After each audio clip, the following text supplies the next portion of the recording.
Kami dari kelompok 1 yang beranggotakan 8 orang akan mempresentasikan pelanggaran-pelanggaran etika bisnis yang dilakukan oleh dua perusahaan farmasi, yaitu PT Sanko Farma dan PT Ciubros Farma.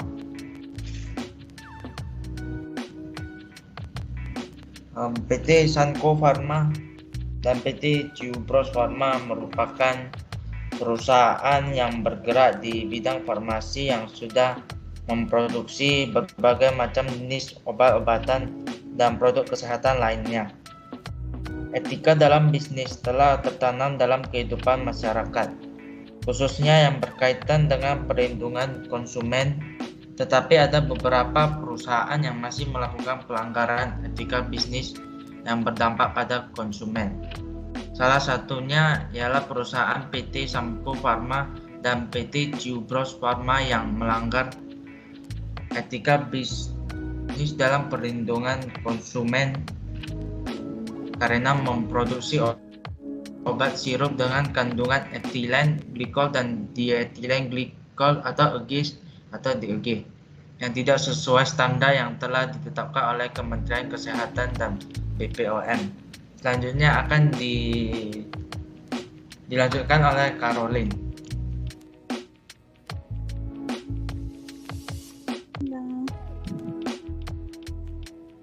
Next week.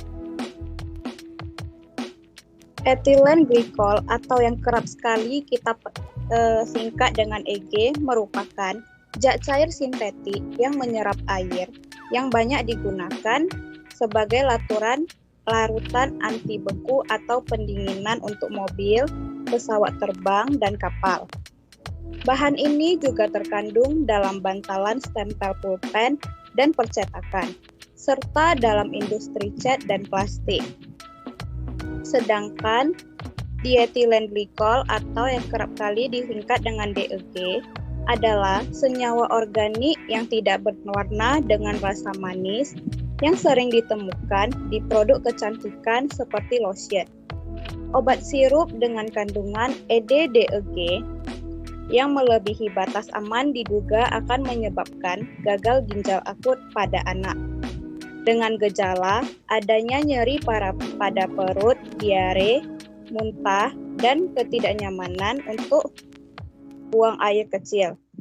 Dikarenakan kasus tersebut, maka BPOM mencabut izin produksi dan distribusi untuk jenis sirup yang dilarang. Di antaranya adalah Samcodril, Samdonal, Citomol, Proladril, dan sebagainya.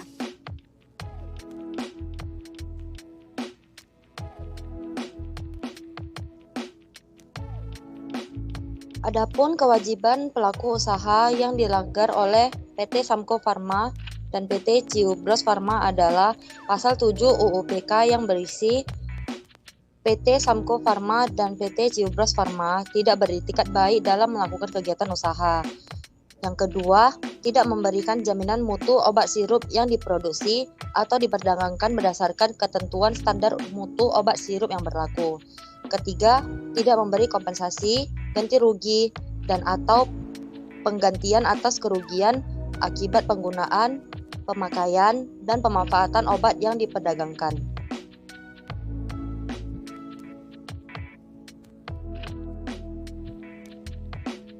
Selain itu, juga ada beberapa undang-undang yang dilanggar oleh PT Samko Farma dan PT Ciubros Farma, di antaranya 1.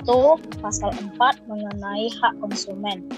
Ayat 1 yaitu hak atas kenyamanan, keamanan, dan keselamatan dalam mengkonsumsi barang dan atau jasa.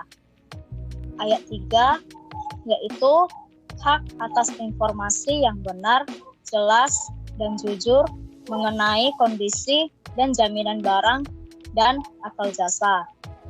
PT Samko Farma dan PT Ciubros Farma tidak pernah memberi peringatan kepada konsumennya tentang adanya zat-zat berbahaya di dalam produk mereka.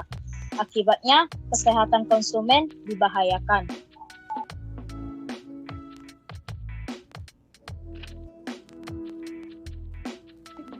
Kemudian, teori etika yang dilanggar oleh PT Samko Farma dan PT Ciubros Farma adalah 1. Teori teleologi atau teori konsekuensialis.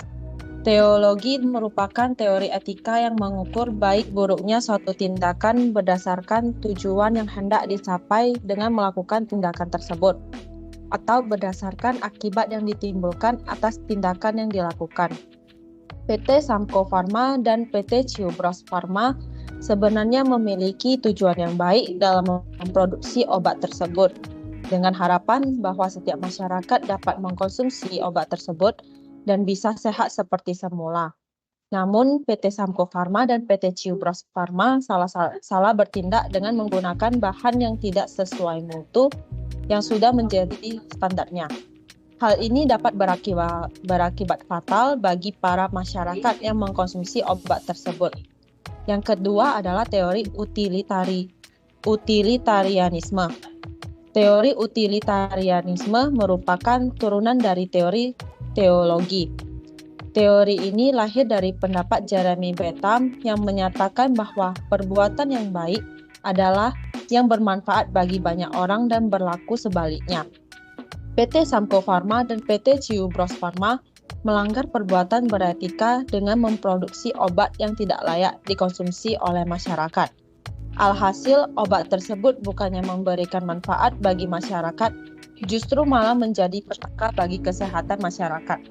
Selanjutnya akan dilanjutkan oleh Tiffany. Terima kasih saudari Cindy. Kasus tersebut telah menyebabkan anak dengan gagal ginjal akut mencapai 324, dengan 199 meninggal dunia. Penegakan hukum yang dilakukan BPOM ialah dengan menghentikan kegiatan produksi dan distribusi seluruh sirup obat. Pada kedua industri atau perusahaan farmasi tersebut, BPOM telah melakukan tindak lanjut memerintahkan penarikan sirup obat dari peredaran seluruh Indonesia dan pemusnahan terhadap seluruh batch produk yang mengandung cemaran EG dan DEG melebihi ambang batas aman, kata Kepala BPOM Penny L. Lukito dalam konferensi pers di Tapos, Depok pada Rabu lalu. Penny mengungkapkan penarikan dari semua produk menjadi tugas dan tanggung jawab seluruh perusahaan yang bersangkutan. Kendati begitu, kata dia, penarikan tetap akan didampingi dan dimonitori secara aktif oleh BPOM. Karena kejadiannya sekarang berbeda. Kejadiannya luar biasa, jadi pendampingan langsung oleh kantor BPOM di seluruh Indonesia mencakup seluruh gerai dari industri farmasi, instalasi farmasi pemerintah, apotek, instalasi farmasi rumah sakit, puskesmas, toko obat, dan Pratim Andiri Nakes, ucap Penny. Lebih lanjut, Penny menyebutkan pemusnahan semua persediaan obat sirup akan disaksikan langsung oleh petugas unit pelaksana teknis atau UPT BPOM dan dilengkapi oleh berita acara pemusnahan. Berdasarkan pemaparan Penny, ada beberapa nama obat sirup dari PT Samko Farma dan PT Ciubros Farma yang ditarik dan dimusnahkan. Rinciannya, produk jadi PT Ciubros Farma meliputi Citomol dan Citoprim. Sementara produk jadi dari PT Samko Farma adalah Samkodril dan Samkonal. Penny bilang, penghentian produksi dan distribusi sediaan obat sirup PT Ciubros Farma dan PT Samko Farma pun berlaku untuk semua produk yang menggunakan pelarut propilen glikol, polietilin glikol, sorbitol, dan atau gliserol. Dilakukannya penghentian produksi dan distribusinya sampai ada perkembangan lebih lanjut terkait dengan hasil uji dan pemeriksaan CPOB-nya. Jadi untuk produk lain pun sirup-sirup obat lainnya juga penghentian produksi dan distribusinya. Dua perusahaan farmasi tersebut merupakan kelanjutan dari 3 perusahaan farmasi yang ditindak sebelumnya, yaitu PT Yarindo, PT Universal, dan PT Avi Farma. Ini segera akan ada penarikan, ada pemusnahan itu untuk semua produk-produk termasuk dari 3 PT sebelumnya yang sudah pernah ditarik izin edarnya, jelas kata Penny. Sebagai informasi, kasus gagal ginjal akut mulai merebak pada Agustus 2022. Diduga disebabkan oleh obat sirup yang dikonsumsi oleh anak-anak. Obat sirup itu mengandung cemaran zat kimia berbahaya maupun zat kimia berbahaya murni, yaitu etilen glikol dan dietilen glikol. Kemudian yang kedua, dengan menarik dan memastikan semua sirup obat telah dilakukan penarikan dari peredaran yang meliputi pedagang farmasi, apotik, toko obat, dan pelayanan farmasi. Yang ketiga, dengan memusnahkan semua persediaan sirup obat yang disaksikan oleh petugas unit pelaksana teknis atau UPT BPOM dan membuat berita pemusnahan. Yang terakhir, dengan melaporkan pelaksanaan perintah penghentian produksi, penarikan, dan pemusnahan oleh BPOM. Selanjutnya akan dilanjutkan oleh Saudari Vindi. Ya, terima kasih Saudari Tiffany. Selanjutnya saya akan membacakan penegakan hukum terhadap penggunaan bahan EG/DEG dalam obat sirup yang menyebabkan gagal ginjal akut pada anak. Seharusnya tidak hanya cukup dengan penerapan sanksi administratif.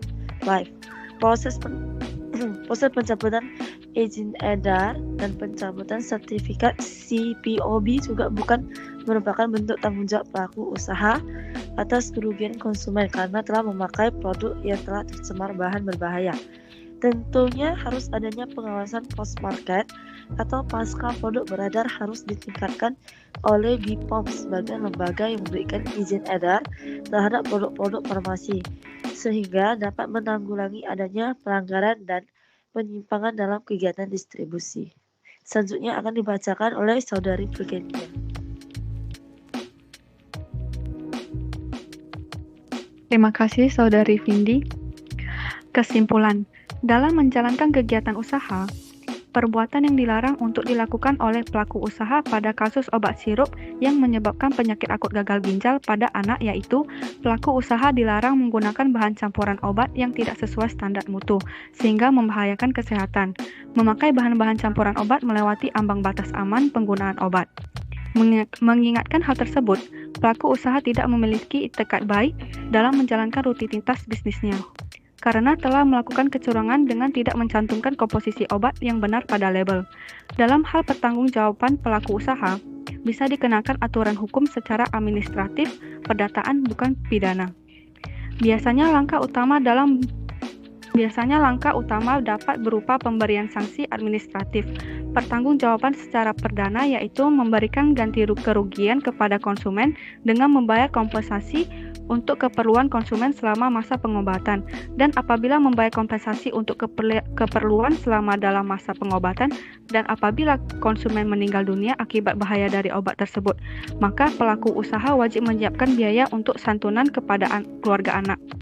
Sedangkan petanggung jawab secara pidana yaitu berupa pemidaan hukuman maksimal penjara 10 tahun dan dikenakan denda sebesar 1 miliar rupiah. Adapun pembekuan izin usaha, pencabutan sertifikat CPOB dan menarik obat yang beredar dari masyarakat untuk dimusnahkan merupakan bagian dari sanksi administratif. Antara konsumen dan pelaku usaha terdapat hubungan hukum yang dilahirkan oleh pertanggungjawaban pihak pelaku. Sekian hasil presentasi dari kelompok kami. Bila ada kesalahan, kami memohon maaf. Sekian dan terima kasih.